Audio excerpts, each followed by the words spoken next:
Nacional apuntan en ese sentido, así como las declaraciones que han formulado el presidente Correa, el ex candidato Arauz y algunos de los otros miembros de la Asamblea Nacional.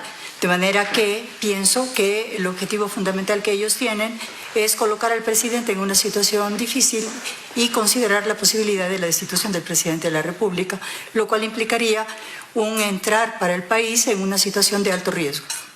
¿Pero cree que eso sería algo que tendría eco en la Asamblea? Es decir, usted hace referencia al expresidente Correa, al ex candidato Arauz, es decir, desde las intenciones que puede tener el correísmo, pero luego que en la actual Asamblea eso tenga eco, ¿lo están viendo posible entonces?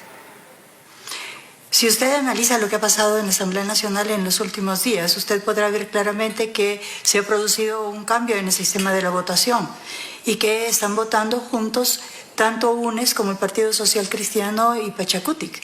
De manera que, además, si usted considera que el sitio, o sea, la comisión a la cual debió ser conducida la investigación es la Comisión de Fiscalización, de acuerdo con la forma en la que está estructurada la Asamblea Nacional a través de la Ley Orgánica de la Función Legislativa, y en vez de hacer eso, la Asamblea lo que resuelve es enviar esto a una comisión que no tiene ninguna relación con el tema tratado, como es la Comisión de Garantías Constitucionales, en donde existe una mayoría absoluta de las tres fuerzas que he mencionado previamente. Entonces, uno ve claramente que hay una intencionalidad de carácter político que va bastante más allá de lo que se está diciendo en este momento. Entonces, ¿usted como ministra cree que esa es la intencionalidad sobre lo que está ocurriendo con esa investigación? Pero el presidente ha respondido, ha hecho pública su declaración de impuestos que está en el SRI, en el 2020 como persona natural, su aporte de 2 millones, 410.000 el fideicomiso,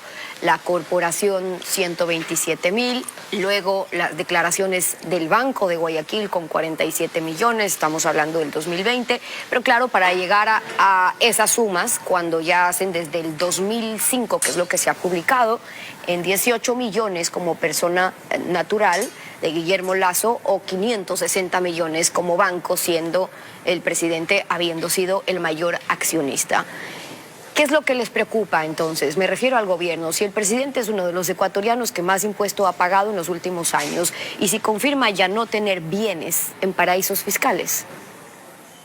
No, al gobierno no le preocupa nada respecto al presidente de la República, ni a su comportamiento, ni como contribuyente, ni como empresario, en ningún momento de su vida previa, antes de hacer política o durante el proceso de su involucramiento en las actividades políticas. No le preocupa para nada, porque todas las cuentas del presidente de la República son absolutamente claras y demuestran la intención con la que él ha llevado sus negocios previamente y el cumplimiento absoluto de la ley, además de ser, no son 568 millones, son 588 millones de dólares lo que el presidente ha contribuido al erario nacional a lo largo de los últimos 15 años. De manera que en esa línea y respecto de la absoluta transparencia y honestidad del presidente de la República, este gobierno no tiene ninguna duda. Ningún problema. Entonces, ¿qué podría motivar, viniendo la intencionalidad desde la oposición, como usted está advirtiendo, pero teniendo las cosas claras, el que haya un pie, un sustento para un juicio político? Yo pienso que dentro de la Asamblea Nacional puede haber una intencionalidad en ese sentido. Y usted lo puede ver a través de las diversas declaraciones y de las decisiones que está tomando la Asamblea Nacional.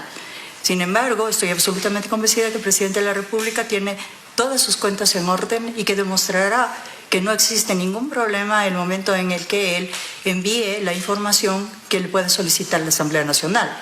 Pero, como usted bien sabe, hay una distancia entre lo que usted dice, las cosas que se presentan y las pruebas, y en muchas ocasiones las decisiones que adopta la Asamblea Nacional, porque este es un órgano de carácter político y no necesariamente se ciñe estrictamente a los temas y a las pruebas que usted tenga delante suyo, sino que influye otro tipo de factores dentro de las decisiones que se toman en el seno de la Asamblea Nacional. También ha dicho usted que hay una intención de dejar las cosas como están, de bloquear del lado de Pachacutic o de los propios socialcristianos en la Asamblea. Es lo que usted deja leer también en entre líneas de lo que está ocurriendo ahora mismo. Los diálogos que han tenido con PSC, con Pachacutic, no están dando resultados.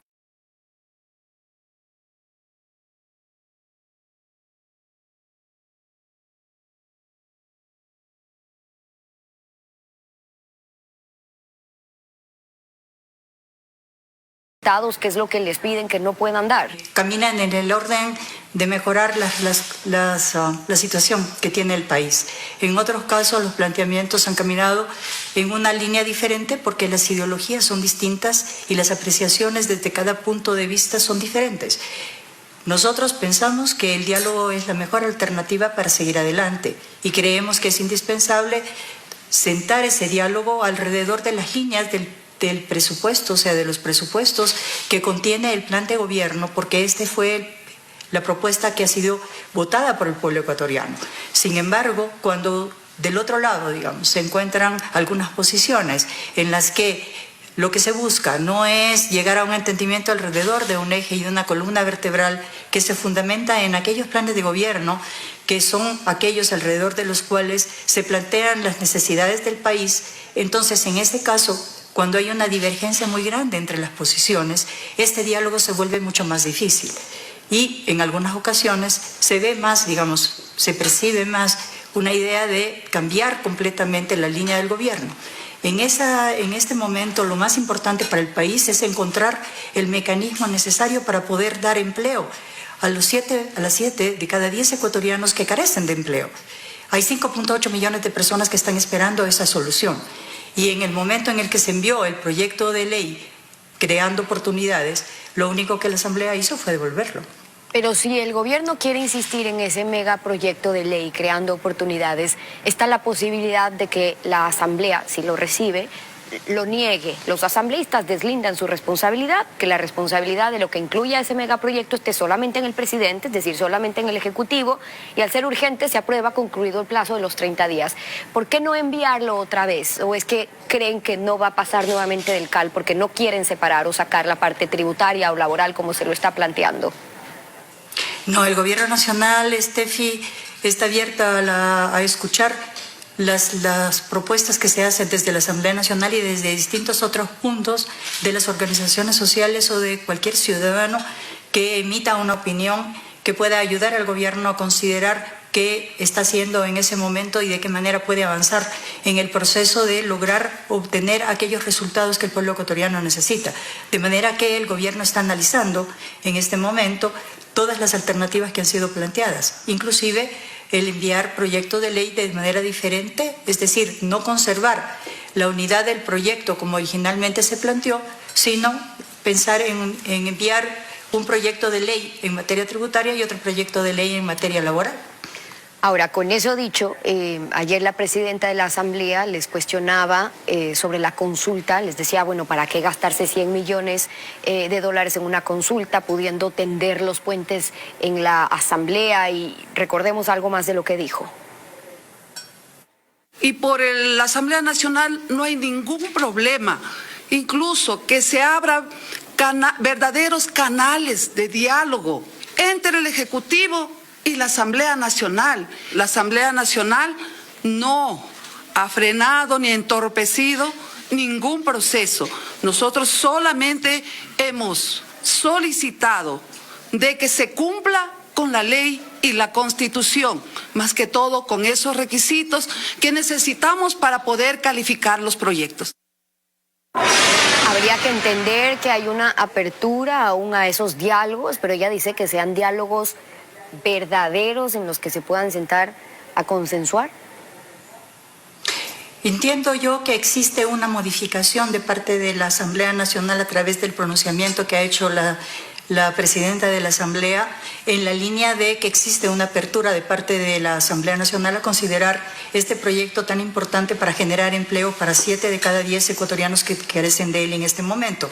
Y en esa línea, inmediatamente el gobierno va a reaccionar frente al tema y va a abrir ese canal de diálogo que ha solicitado la presidenta de la Asamblea Nacional, teniendo en cuenta que este gobierno ha mantenido todos los canales de diálogo abiertos para todas las fuerzas políticas de la Asamblea Nacional. Pero la presidenta de la Asamblea, que es Pachacutic también, es el brazo político de la CONAIE. La CONAIE, de su lado, en las declaraciones que hemos escuchado ayer, dice estar a la espera de definiciones. Ya les pide específicamente que hay que congelar en el tema del subsidio, por ejemplo, y ahí parecerían no estar tan abiertos a negociar antes de sentarse a conversar sin tener ya esas definiciones. Recordemos también lo que han dicho. No es simplemente decir hemos coincidido y decir que hay un acuerdo. Yo hubiera preferido, ¿cuál es el acuerdo? Nos firmamos, punto 1, acuerdo punto 2, acuerdo punto 3, no acuerdo punto 4, no acuerdo, firmamos y demostramos al país. Si no tenemos, por lo menos en los temas sensibles, no podemos avanzar una mesa técnica, porque de hecho están los temas centrales, en este caso están quedando en el limbo. Nos declaramos en asambleas permanentes y para la movilización, en este caso a nivel nacional. Y ayer ya lo dijeron, o congelan o se vienen las movilizaciones. En caso de llegar a un acuerdo, incluso en la asamblea con Pachacutic, ¿cuánto pesa el que no lleguen a consensos con la CONAIE? ¿Por eso es que están viendo difícil conseguir esos votos de Pachacutic en la asamblea? Lo que sucede, Estefi, es que hay que comprender la lógica del movimiento indígena. El movimiento indígena tiene varios niveles en los cuales se trabaja. Trabaja desde la perspectiva del bloque legislativo que se encuentra dentro de la Asamblea Nacional. Trabaja desde la perspectiva del movimiento Pachacutic, que es el brazo político del movimiento indígena, y con los coordinadores de ese movimiento. Trabaja desde la CONAIE y desde las organizaciones de base de la CONAIE en el territorio. De manera que hay que hacer un esfuerzo muy grande para poder confluir con cada una de estas formas en las que se expresa el movimiento indígena y que tienen una interrelación entre ellas. Por ejemplo, usted ponía hace un rato las declaraciones del ingeniero Issa, presidente de la CONAIE. En un proceso de diálogo yo no espero que tengamos que tener un papel delante para ir certificando cada uno de los acuerdos que tenemos delante. ¿Por qué razón? Porque confío plenamente en la palabra de la otra persona. Y cuando una persona hace una aseveración en una reunión o en una entrevista o conversación de carácter privado que incluye temas que son de interés nacional, yo considero que esa es la palabra y que ese es el acuerdo. Pero si después de estar sentado en una mesa en donde hemos tenido 11 coincidencias, y reitero que fueron 11 coincidencias, porque así es la verdad, esos son los hechos, y sale después de eso a decir, no, es que en este punto que debía ir a una mesa técnica, porque es un tema tremendamente complejo, no lo vamos a analizar en este momento y no hemos recibido una respuesta inmediata únicamente en la línea que yo estoy planteando. Es decir, únicamente aceptar el congelamiento sin ninguna posibilidad de decir nada más, eso no es un diálogo, eso es una imposición. Y estamos hablando de diálogo. Los diálogos permiten consensos y hay que hacer sesiones de ambos lados. Y ante no es aceptar la imposición del otro. En ese contexto, Disculpe. es decir, que ustedes lo Sí. vean como una imposición, la CONAIE diciéndoles congelan o si no queme esa técnica porque no vamos a poder sentarnos sobre esas bases en las que no podemos llegar a un acuerdo finalmente si no hay consensos. ¿Qué le preocupa al país? Cuidado, y 1 de octubre del 2019 y unas movilizaciones, y pregunto sobre eso, ¿qué tan preparado está el gobierno para que no ocurra lo que ya pasó? Y no me refiero al derecho legítimo que tiene la ciudadanía de salir a protestar, de quejarse, de rechazar, como ocurrió en ese entonces, pero no el que se puedan aprovechar, que es distinto, lo que quieren tornar un rechazo o una protesta en una manifestación violenta con otros fines. Octubre del año 2019 es la peor experiencia que los quiteños hemos vivido en los últimos 20 años. La peor experiencia. Esa fue una experiencia de exactamente lo contrario de lo que significa una política de encuentro, una política de diálogo, una política de acuerdos, una política de consensos. Eso es lo peor que le pudo haber sucedido a la ciudad de Quito y lo peor que le sucedió al país. ¿Por qué razón? Porque detrás de esa manifestación, que incluyó hechos de violencia, que no fueron hechos desde el gobierno del presidente Moreno, sino que fueron hechos por los manifestantes, extralimitándose y pasando por encima de la ley, sometiendo al pueblo de Quito a un sistema de terror durante 11 días continuos, quemando edificios de carácter público. O sea, esa es una experiencia que el pueblo ecuatoriano y los quiteños no queremos que se vuelva a repetir. De manera que, si es que esa es la intención, el gobierno asumirá la defensa de la ciudad y no permitirá que eso suceda. Quiero creer que eso no es lo que va a suceder. Quisiera pensar que debemos tener un octubre que no sea un octubre negro, como fue el octubre del año 2019, sino que sea un octubre de paz, un octubre de tranquilidad, un octubre de armonía, un octubre de diálogo, un octubre de encuentro. Y esa es la línea del gobierno nacional. El paso previo, ministra, para eso es que se puedan concretar también esos diálogos donde haya espacio. Cuando ellos insisten, me refiero desde la oposición, a que no han habido esos diálogos, esos canales abiertos aún, y ustedes insisten de su lado que se han puesto todos los mecanismos, que las líneas han estado abiertas sobre eso. ¿Qué hay detrás de ello? ¿Hay una intención ya de la oposición de su cabeza? Me refiero como ministra de Gobierno. Bueno, usted sabe que un ministro de gobierno es un fusible, pero ciertamente esperaría, digamos, que más bien se camine dentro de esa línea, porque cambiar un ministro por otro no va a cambiar la línea de la política del gobierno nacional.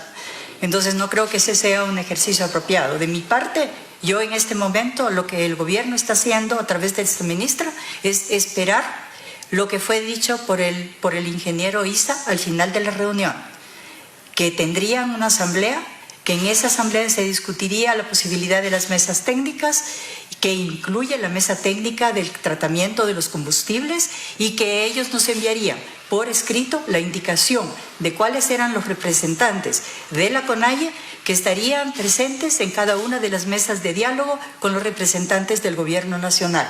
En este momento estoy esperando que esa lista llegue para instalar las mesas técnicas, Steffi. La ministra de Gobierno, Alexandra Vela, hoy en Contacto Directo. Muchas gracias por haber estado con nosotros. Muchas gracias a ustedes, Steffi. Vamos a una pausa y cuando